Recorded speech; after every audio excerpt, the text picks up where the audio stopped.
नाही. करणारे आहेत त्यांचाही जाहीर निषेध करतो. पण संजय राऊत कुणाल कामराचं समर्थन करताना दिसत आहेत. कुणाल कमाल आहे अशा स्वरूपाचे ट्विट करून तुम्हाला संकेत देतात. आम्ही ते संकेत स्वीकारतोय. आम्ही काय घाबरतोय काय त्या संजय राऊतला? संजय राऊत असो नाही तर आणि कोण असो, जे चुकीचं आहे ते चुकीचं आहे, त्याचं प्रायश्चित त्यांना घ्यावं लागेल. ते आता ते देते ना त्याला समर्थन, तेच बोलवते धनी आहे, दुसरं कोण आहे? गरोदर महिलांवर, बीफ खाण्यावर, अशा सगळ्या गोष्टींवर, म्हणजे नको त्या गोष्टींवर हा विकृत माणूस हा बोलत असतो. मला असं वाटतं की ही जी कीड आपण पाळतोय ना महाराष्ट्रामध्ये, ह्यांना कुठेतरी थांबवलं पाहिजे.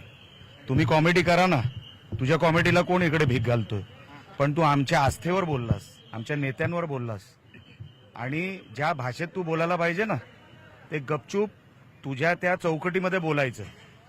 नको ती भाषा वापरायची नाही, नको ते शब्द वापरायचे नाही. आणि म्हणून मी सांगितलं, जिथे दिसेल तिथे त्याला फटके घालणार.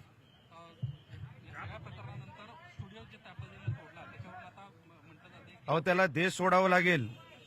ही काय साधी सोपी गोष्ट ना. आम्ही काय सोडणार नाही. अशा कुठल्या गोष्टी सहन केल्या जाणार नाही. आदित्य ठाकरेंनी समर्थनार्थ ट्विट त्याच्या केलेलं आहे रात्री. तो त्याचाच फंटर आहे तो. हे असे बीफ खाणारे, पार्ट्यांना प्रमोट करणारे, हे असेच तर आदित्य ठाकरेला लागतात. त्याच्या पलीकडे आदित्य ठाकरेचे विचार काय? हे असे कुठल्याही गोष्टीवर प्रमोट करणारे. कंटेंट बनवायचं चांगला बनवा ना.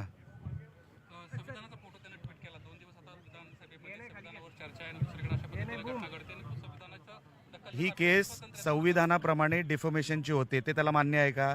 आणि त्याला आम्ही का उत्तर देऊ? त्यांनी पहिली माफी मागावी आणि त्याच्यावरती FIR जी काय त्याच्यावर केस होईल ते आम्ही आता पोलिसांकडे जे काय आम्ही मागणी करतो ती करतोय. विरोधकांचं असं म्हणणं आहे की कुठेतरी तोडफोड करून सत्तेत असलेलाच पक्ष जो आहे तो गोंधळ होतोय.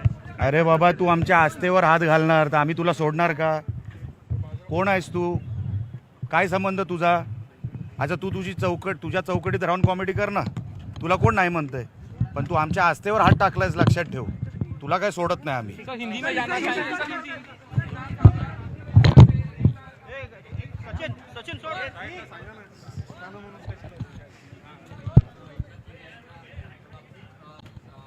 बरोबर भेट घेतली आहे, ह्याच्या संदर्भात काय सांगाल? काल जी घटना घडली, आमच्या काही शिवसैनिकांनी त्या अनधिकृत स्टुडिओमध्ये जी तोडफोड केली त्या संदर्भात पोलिसांनी गुन्हा दाखल केला आहे. आणि त्या संदर्भात वस्तुस्थितीची माहिती घ्यायला की कोण आरोपी आहे, कुणावर गुन्हे दाखल केले, सगळे जे आरोपी पोलिसांच्या तपासामध्ये जे दाखवलेले आहेत की ते चुकीचे आहेत की खरे आहेत, या संदर्भातली सगळी माहिती घेतली. आणि त्याचबरोबर आमचे जे आरोपी यांनी अटक केलेले आहे, जे शिवसैनिक आहेत, त्यांच्यावर कुठले कुठले कलमं दाखल केली याची सुद्धा माहिती घेतली. विधानसभेचं अधिवेशन चालू असल्याकारणानं कदाचित सभागृहामध्ये हा प्रश्न उपस्थित होईल आणि त्या माध्यमातून ती माहिती घेण्याकरता मी या पोलीस स्टेशनला आज आलो होतो. असा महत्वाचा प्रश्न उपस्थित होतो की संजय राऊत यांनी ही पोस्ट ट्विट केली, त्यानंतर हे सर्व समोर गोष्टी आल्या. असं वाटतं का ह्याच्यामागे कोणाचा तरी हात आहे? नाही, हात तर आहेच, त्यात काही वाद नाही. बघा, 3 जानेवारीला त्या अनधिकृत स्टुडिओमध्ये त्याचं चित्रांकन केलं जातं, ते गाणं बनवलं जातं आणि 3 जानेवारी नंतर आज जवळजवळ एक 70-72 दिवसानंतर जर तो जो स्टुडिओ आहे त्या स्टुडिओतून हे गाणं लीक केलं जात असेल किंवा बाहेर टाकलं जात असेल तर ह्यामध्ये काहीतरी राजकारण असण्याची शक्यता नाकारता येत नाही. आणि त्या गोष्टीनं पोलिसांना मी सांगितलंय की ह्या 70-75 दिवसाच्या कालावधीमध्ये ते गाणं का बाहेर आलं नाही आणि 3 जानेवारी नंतर अचानक कालच ते गाणं कसं काही बाहेर आलं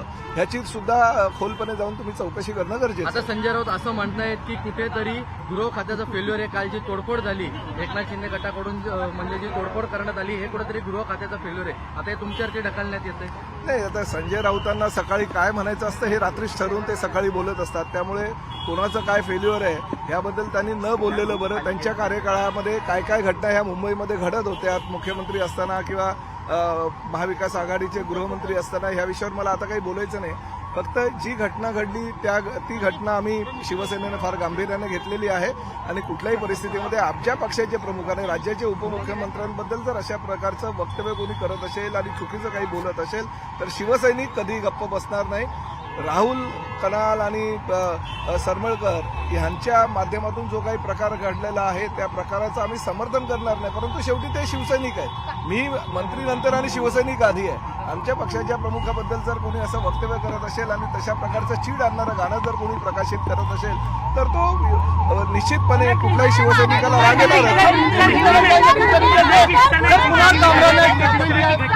घटना को लेकर समय रहना का भी केस नहीं है।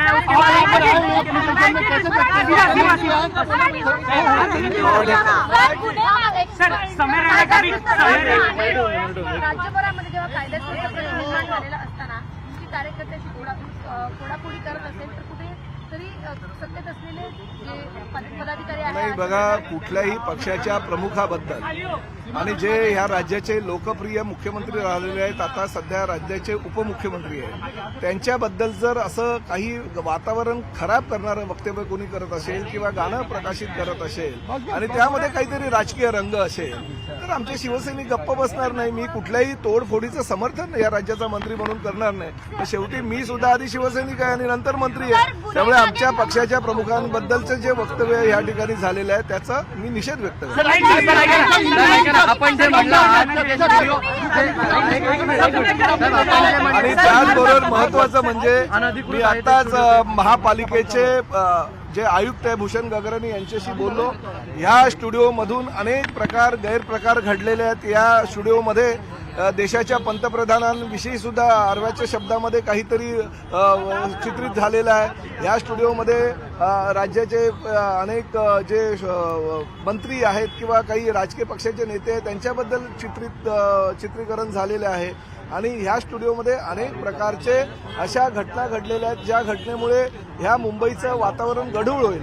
त्यामुळे तो अनधिकृत स्टुडिओवर तात्काळ कारवाई करावी अशी सूचना मी मुंबई महानगरपालिकेचे आयुक्त भूषण गगरानी यांना केलेले आहे.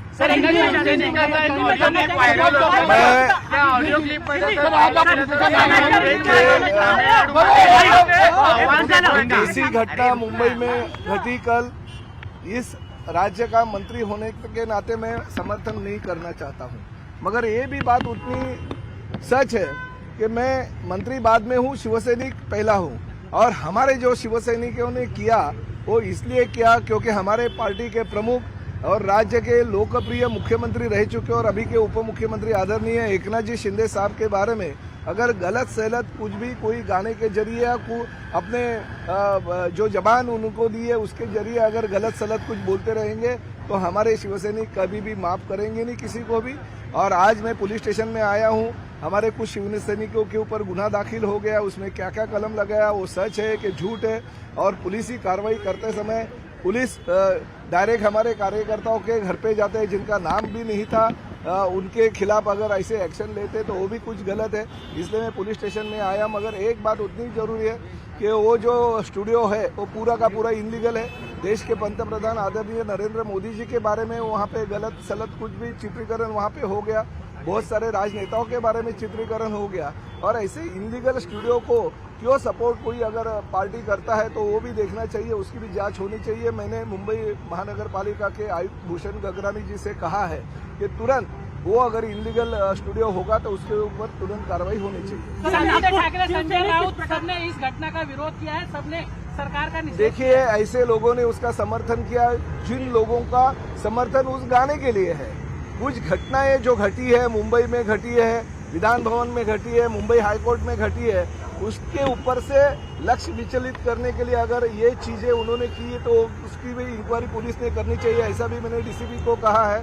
और साथ ही में ये भी है कि 3 जनवरी को वो अगर गाना वो जो चीजें हैं वो चित्रीकरण उसका किया जाता है और बाद में अगर कल का कल यानी 70-75 दिन के बाद में वो अगर लोगों के सामने रखा जाता है तो इसके ऊपर भी ध्यान देना चाहिए. पुलिस ने इसकी इंक्वायरी करनी चाहिए. सर, आपको किस पे शक है? इसके पीछे कौन है? आपको किस पे शक है सर?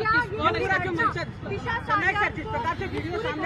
देखिए, मैं किसके बारे में कुछ भी बताना नहीं चाहता हूँ, मगर ये हकीकत है कुछ चीजें जो होती है उसके ऊपर लक्ष्य विचलित करने के लिए ऐसी चीजें होने की शक्यता शासन का है. हम लोग किसी का, देखिए वो काम पुलिस का है. पुलिस को मैंने बोला है कि पूरी की पूरी जांच होनी चाहिए.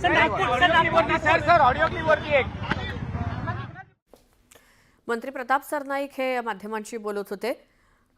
जी काही तोडफोड शिवसैनिकांकडनं करण्यात आली कुणाल कामराच्या विरोधात आणि त्याचा निषेध व्यक्त करत त्याच्या सेटची जी तोडफोड झाली त्या संदर्भात प्रताप सरनाईक म्हणतात, मी प्रथम